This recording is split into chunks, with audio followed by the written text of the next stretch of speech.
The great object of life, 9th of June. The divine life-giver.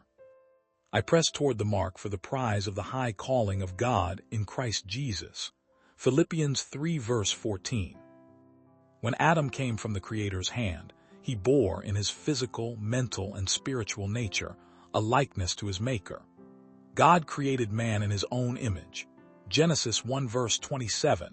And it was his purpose that the longer man lived, the more fully he should reveal this image, the more fully reflect the glory of the Creator. All his faculties were capable of development. Their capacity and vigor were continually to increase. Vast was the scope offered for their exercise, glorious the field open to their research. The mysteries of the visible universe, the wondrous works of him which is perfect in knowledge. Job 37 verse 16. Invited man study. Face-to-face, heart-to-heart communion with his Maker was his high privilege. Had he remained loyal to God, all this would have been his forever. Throughout eternal ages he would have continued to gain new treasures of knowledge, to discover fresh springs of happiness, and to obtain clearer and yet clearer conceptions of the wisdom, the power, and the love of God. More and more fully would he have reflected the Creator's glory. But by disobedience this was forfeited. Through sin the divine likeness was marred and well nigh obliterated.